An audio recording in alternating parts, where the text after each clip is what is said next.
Assalamualaikum warahmatullahi wabarakatuh. Salam sejahtera dan salam Malaysia Madani. Terima kasih Tuan Pengerusi Majlis, Barisan Panel Hakim yang arif lagi bijaksana, penjaga masa yang setia dengan jam radiknya. Seterusnya, hadirin dan hadirat yang dirahmati sekalian. Bayangkan sebuah kota di mana sistem saliran mampu meramal banjir sejam sebelum air naik. Bayangkan lampu jalan bertukar malak secara automatik demi menjimatkan tenaga. Dan bayangkan urusan birokrasi kerajaan selesai hanya di hujung jari tanpa perlu beratur panjang melenguhkan otot-otot kaki ini. Hadirin, itu bukan sebuah fantasi. Itulah masa hadapan yang sedang kita pasak di tanah air kita ini.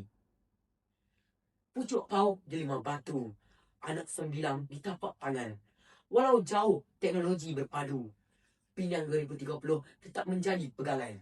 Berdirinya saya di atas pentas azali ini, tampil membawa segunung iltizam dan secebis harapan demi mengupaskan sebuah maulud pidato yang berbunyi Penang 2030, teknologi pintar, pemacu negeri gemilang.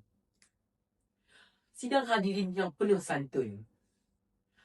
Hari ini, dunia sudah dipacu deras oleh revolusi industri 4.0 daripada kecerdasan buatan sehinggalah dengan izin sebutan dalam bahasa Inggeris, Internet of Things. Dan setiap kehidupan manusia telah berubah secara drastik. Dalam mendepani era yang serba kompetitif ini, Pulau Pinang tidak boleh menjadi sekadar sang pemerhati di bangku penonton.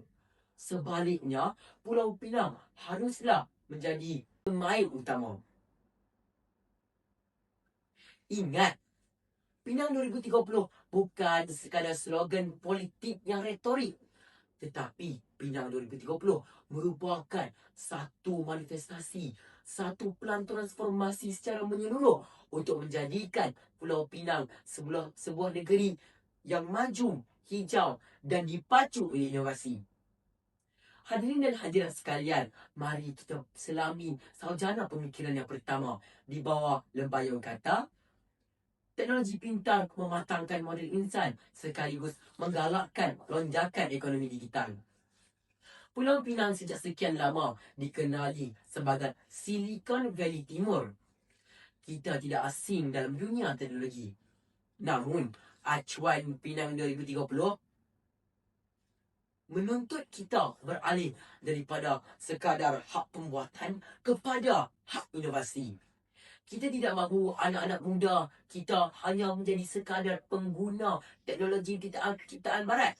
Tetapi kita mahu melahirkan generasi-generasi pencipta teknologi, pakar digital dan penganalisis data raya yang bertaraf global.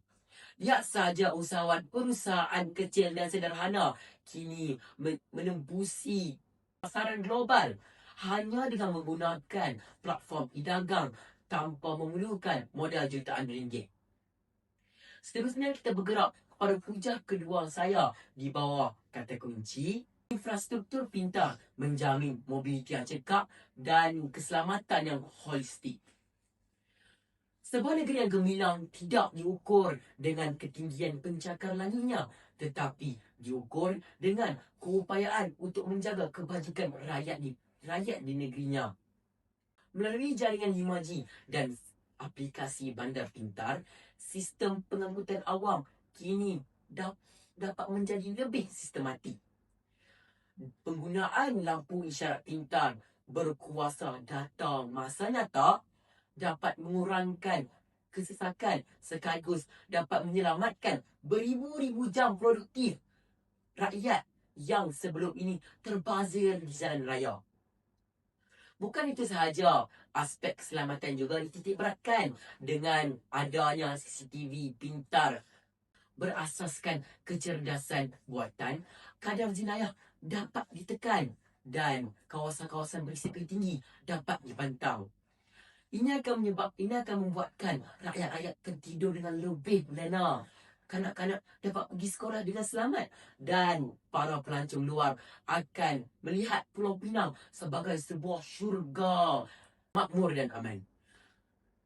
Ayo kita bergerak kepada hujah ketiga dan terakhir sayang. Di bawah kata kunci, teknologi pintar menjadi benteng kelestarian alam sekitar.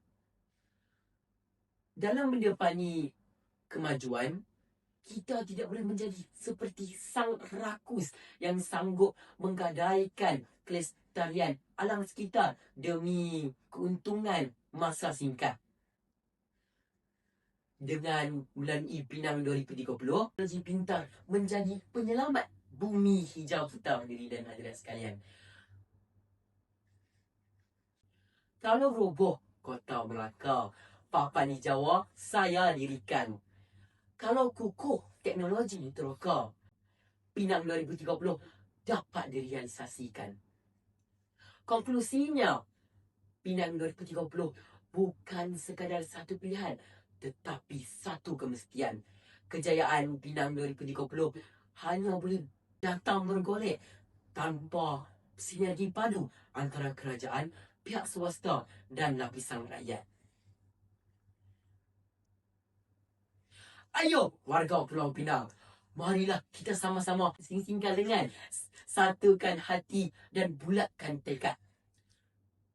Marilah kita sama-sama jadikan Pulau Pinang sebuah negeri yang makmur, berjaya dan kebanggaan Malaysia menjelang tahun 2030.